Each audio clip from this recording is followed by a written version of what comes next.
하나님 말씀 같이 보시겠습니다. 하나님 말씀 히브리서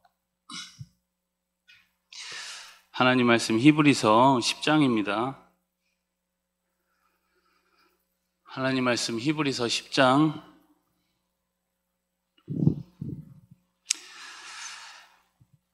우리 19절로 25절까지 우리 한 절씩 교독하겠습니다. 히브리서 10장 19절로 25절 제가 먼저 읽겠습니다. 그러므로 형제들아 우리가 예수의 피를 힘입어 성소에 들어갈 담력을 얻었나니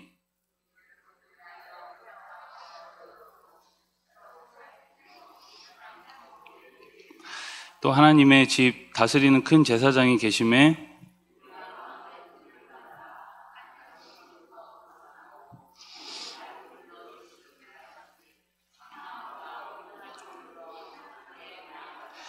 또 약속하신 이는 미쁘시니 우리가 믿는 도리의 소망을 움직이지 말며 굳게 잡고 함께 읽겠습니다. 모이기를 패하는 어떤 사람들의 습관과 같이 하지 말고 오직 권하여 그날이 가까움을 볼수록 더욱 그리하자. 아멘. 우리 2024년 시작한 지가 엊그제 같은데 벌써 이렇게 마지막 금요기도회로 함께 모이게 됐습니다. 우리 옆에 한번 보시면서 인사 한번 하시죠. 1년 고생 많으셨습니다. 우리 함께 위로하고 격려하겠습니다. 1년 고생 많으셨습니다. 네, 여러분 1년 그래요. 네, 시간을 제가 많이 드리겠습니다. 더 인사하십시오. 여러분 1년 참 고생 많으셨죠? 네, 여러 가지 네? 아니에요. 네, 저만 힘들었나 봅니다. 여러분 다 힘든 점도 있고 또 좋은 점도 있고 여러 가지 일들이 있으셨을 텐데 여러분 1년 잘 마무리하고 2025년 또 잘 준비하는 은혜가 있길 바랍니다. 오늘은 이제 히브리서 이제 거의 막바지에 와 있죠. 10장 19절부터 25절까지 읽었는데 히브리서를 이제 크게 보면 1장 1절부터 4장 13절까지는 이 서론적인 내용과 함께 이제 그리스도의 탁월함에 대해서 이제 쭉 설명을 하고 이제 4장 14절부터 우리 지난주에 함께 살펴보았던 히브리서 10장 18절까지 이제 본론적인 내용으로서 그리스도의 이제 대제사장직에 대해서 굉장히 방대한 내용을 이제 웅장하게 다루었습니다. 굉장히 이제 교리적이고 좀 재미없는 내용이었죠. 그렇죠, 여러분? 약간 하도 많이 들은 얘기기도 하고 워낙 많이 듣다 본 얘기다 보니까 좀 재미도 없을 수 있지만 그래도 한번 정리하는 시간이었습니다. 이제 오늘 우리가 나눌 이 10장 19절부터는 본격적으로 이제 실천적인 내용들이 나옵니다.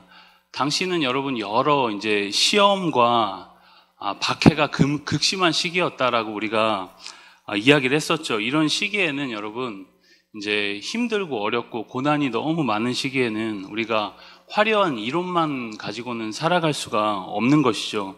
이론이 바로 이제 삶으로 이어지는 것은 전혀 아닙니다. 아는 것을 이제 우리가 구체적으로 삶에서 연습하고 또 몸소 우리가 실천할 때 교리가 삶에서 이제 구체화되고 실제화되고 삶의 이제 체화가 되는 것이죠. 그래서 여러분 우리가 이제 교리도 중요하지만 배운 교리를 잘 적용하는 것이 이제 중요합니다. 적용은 여러분 실천한다는 것이죠. 배운 대로 그것을 그대로 믿고 실제로 믿고 그 믿는 대로 이제 우리가 사는 겁니다. 그래서 오늘 말씀은 본격적으로 이런 실제적인 적용점을 이제 다루고 있는 것입니다. 구원받은 사람들의 이제 실제적인 특권과 의무에 대한 이야기죠. 우리 19절 말씀을 같이 함께 읽겠습니다. 시작. 그러므로 형제들아 우리가 예수의 피를 힘입어 성소에 들어갈 담력을 얻었나니 성소에 들어갈 담력을 얻었다 그렇게 이제 이야기를 하죠. 이제 이건 우리가 이제 누리는 특권입니다. 특권. 그간 살펴보았듯이 인간은 하나님께 이 자연인 그대로 맨몸으로 좀 쉽게 말하면 맨몸으로 하나님께 나아갈 수 있는 존재가 아닙니다. 그냥 나아가면 반드시 이 죄라는 문제 앞에서 우리의 양심이 이제 고발을 당하게 되죠. 절대 자유할 수가 없습니다. 그래서 여러분 이방 종교는 우리가 잘 살펴보면 이방 종교는 다 똑같습니다. 어김없이 공로와 업적 그리고 율법적 행위를 통해서 신에게 나아가는, 결국은 그 얘기를 하는 거죠. 굉장히 인본주의적인 접근이라고 이렇게 할 수 있습니다. 이렇게 하지 않으면 이제 확신이 없기 때문에 어쩔 수 없는 겁니다. 그런데 오늘 말씀은 예수의 피로 성소에 들어갈 담력을 얻었다. 이것이 여러분 기독교의 아주 중요한 진리죠. 성소는 하나님이 임재하시는 곳이고, 성소에 들어간다는 것은 하나님을 이제 직접적으로 만난다는 것입니다. 어떻게 여러분 그럴 수 있을까요? 그리스도로 인해서 우리 가운데 이제 담력이 생겼기 때문입니다. 담대함이 생긴 것이죠. 나의 율법적 의로움 때문이 아니라 그리스도의 의로움이 우리에게 담력을 주기 때문입니다. 예수님은 자신의 육체를 찢으시면서 우리에게 새로운 살 길을 열어놓으셨던 것입니다. 우리 20절 말씀도 같이 읽겠습니다. 20절 말씀 시작.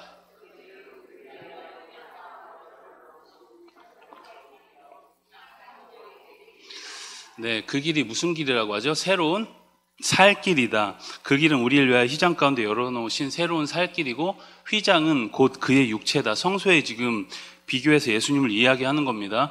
예수님께서 십자가에 못 박히시고 운명하실 때 성전의 휘장이 위에서 아래로 쫙 하고 찢어지죠. 무슨 의미일까요? 이제는 그 어떤 절차도 없이 이제 누구든지 하나님 앞에 담대하게 나아갈 길이 열렸다는 겁니다. 그래서 새로운 살 길이다 이렇게 표현하고 있는 것이죠. 이제는 여러분 우리가 언제든 하나님 앞에 언제든 나아오라는 그런 의미를 가지고 있는 겁니다. 담대히 나아가는 것은 우리에게 여러분 어떤 훌륭한 면이 있거나 내가 하나님 앞에서 뭔가 굉장히 잘해서, 내가 뭔가 훌륭해서 하나님 앞에서 뭔가 실천을 잘해서 하나님 앞에 나아가는 것이 아니라, 다른 사람에 비해서 내가 우월하기 때문에 나아가는 것이 아니라 언제든지 새로운 살 길을 열어놓으신 예수님의 그 피를 의지해서 나아오라는 것이죠. 오직 그리스도께서 우리의 죄를 속량해 주셨기 때문에 새로운 살 길이 열렸다, 이 말을 하는 것입니다. 그렇다면 그리스도의 속죄 사역으로 인해서 우리에게 생긴 그 의무가 있겠죠. 우리는 여러분 진리 안에서 자유함을 경험한 사람들이고, 모든 율법의 이 속박으로부터 해방된 사람들이기 때문에 담대합니다. 그러니까 자유와 담대함, 이 두 가지 키워드는 이 그리스도인에게 굉장히 중요하죠. 그러나 분명한 건 이러한 담대함과 자유함이 인간의 죄성 안에서 이제 왜곡되기도 한다는 겁니다. 우리가 진리 안에 자유를 얻었기 때문에 자유를 우리의 죄의 기회로 삼거나 그리스도 안에서 얻은 담대함을 가지고 우리가 어떤 의무도 잘 감당치 않고 그냥 이제 살아가는 것이죠. 율법적 사고에 빠지는 것도 우리가 삶에 있어서 참 위험한 것이지만, 율법이 폐기된 것처럼 사는 것도 위험한 것입니다. 율법에 담긴 그 본질적 요구까지 우리가 다 외면해서는 안 된다는 것이죠. 구원받은 사람은 그래서 더욱더 믿음 안에서 주신 신앙의 어떤 삶과 의무를 또 감당하면서 사는 것이 굉장히 중요합니다. 그럼 우리에게 어떤 의무가 있을까? 우리 22절 말씀도 함께 읽겠습니다. 우리가 마음의 뿌림을 받아 악한 양심으로부터 벗어나고 몸은 맑은 물로 씻음을 받았으니 참 마음과 온전한 믿음으로 하나님께 나아가자. 뭐라고 이야기하죠? 씻음을 받았으니 참 마음과 온전한 믿음으로 하나님께 나아가긴 나아가되, 참 마음과 온전한 믿음으로 이제 나아가라, 그 말입니다. 참 마음과 온전한 믿음으로 살아가라는 거죠. 여러분, 우리가 정말 연약합니다. 여러분들은 어떻습니까? 연약하시죠?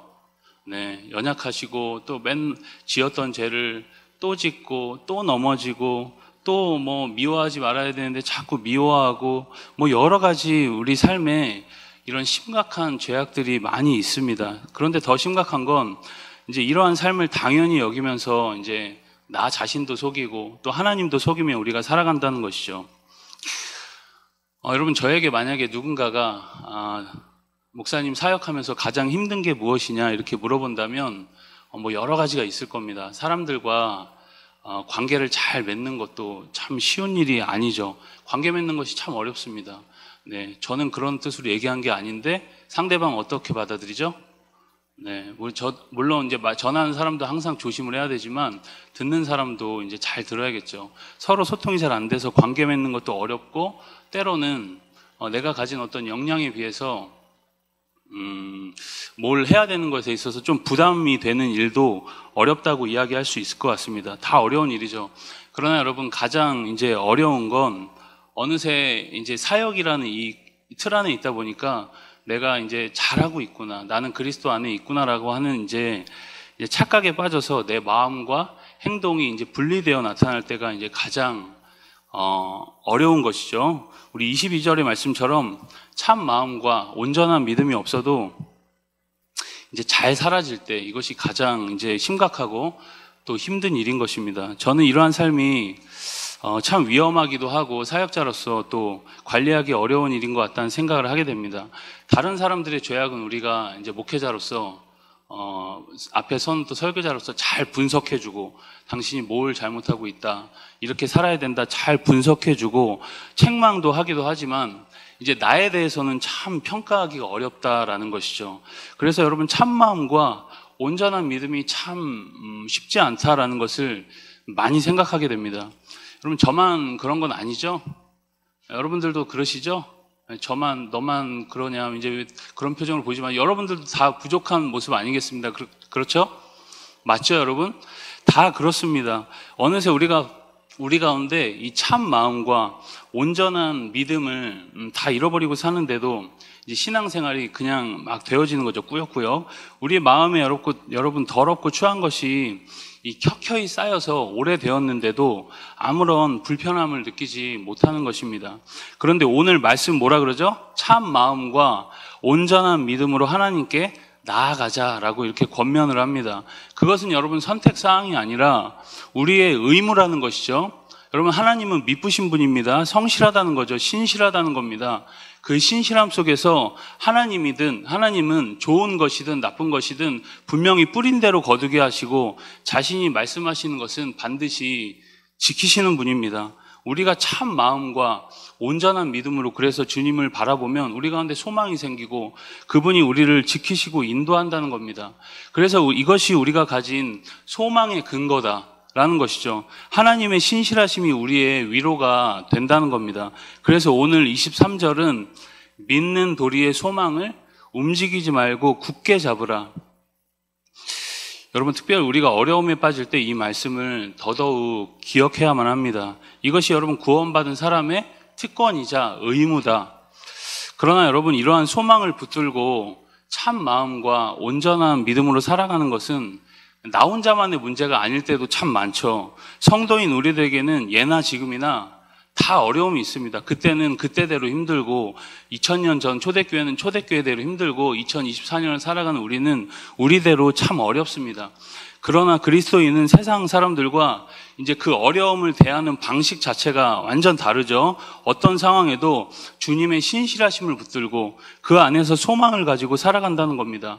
이 소망이라는 것이 우리 삶에 굉장히 큰 원동력을 준다는 거죠. 소망이 없으면 사람은 우울해지고 심하면 어떻게 됩니까? 삶의 의지를 다 잃어버리고 자살하기도 한다는 것이죠. 이 소망이 그래서 굉장히 중요하다는 겁니다. 우리 삶에 여러분 소망이라는 것이 필요하죠. 그렇다면 구체적으로 어떤 소망이 필요할까? 골로새서 1장 27절에 보면 이 비밀은 너희 안에 계신 그리스도시니 곧 영광의 소망이시라. 여러분 세상과는 완전 다른 소망이죠. 그리스도로 인해 가지는 소망, 그리스도를 아는 사람만이 가지는 소망입니다. 우리는 여러분 이 소망을 가지고 해야 할 두 번째 의무가 있습니다. 우리 24절에서 25절 말씀도 함께 읽겠습니다. 서로 돌아보아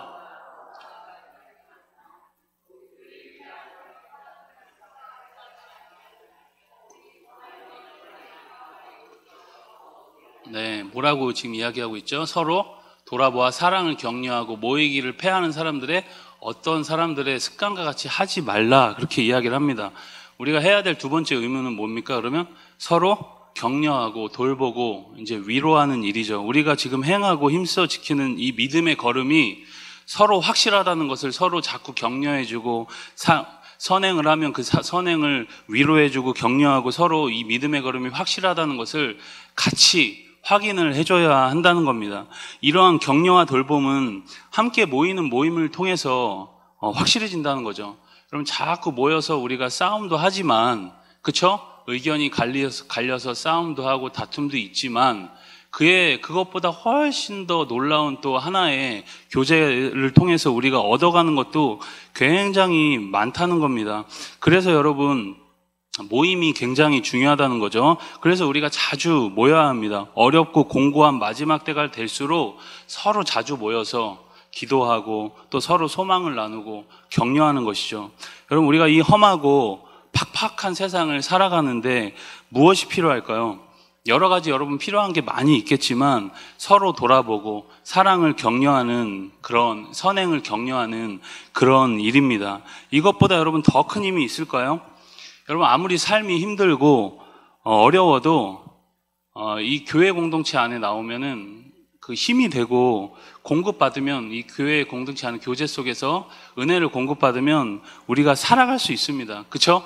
여러분, 아무리 힘들어도 교회 나와서 그 시름을 다 잊고 교제하면서 다시금 새 능력을 받고 또 내가 가는 이 걸음이 틀리진 않았구나 하면서 서로 격려하면서 은혜를 경험하는 것이죠. 여러분, 그래서 격려하는 것은 굉장히 중요합니다. 격려에는 여러분 연령의 제한도 없습니다. 작은 이에게도 큰 이에게도 격려는 필요합니다. 담임 목사님에게도 부교육자들에게도 저 유치부 아이들에게도 격려는 누구나 다 필요하다는 거죠. 작은 격려가 서로에게 정말로 큰 힘이 됩니다. 자주 모여서 서로 믿음과 선행을 격려하고 서로 세워주는 일에 힘을 쓰는 것입니다. 여러분, 이러한 은혜가 우리 모두에게 있기를 축복합니다. 여러분, 오늘 이 밤에 우리가 주신 믿음을 가지고 하나님께 담대히 나아가고 그 은혜와 소망을 가지고 서로 격려할 때 주님 오실 길을 온전히 준비하는 이 기쁨과 담대함이 우리 2024년 마지막 금요 기도회 위에 충만히 넘치기를 주님의 이름으로 간절히 축원드립니다.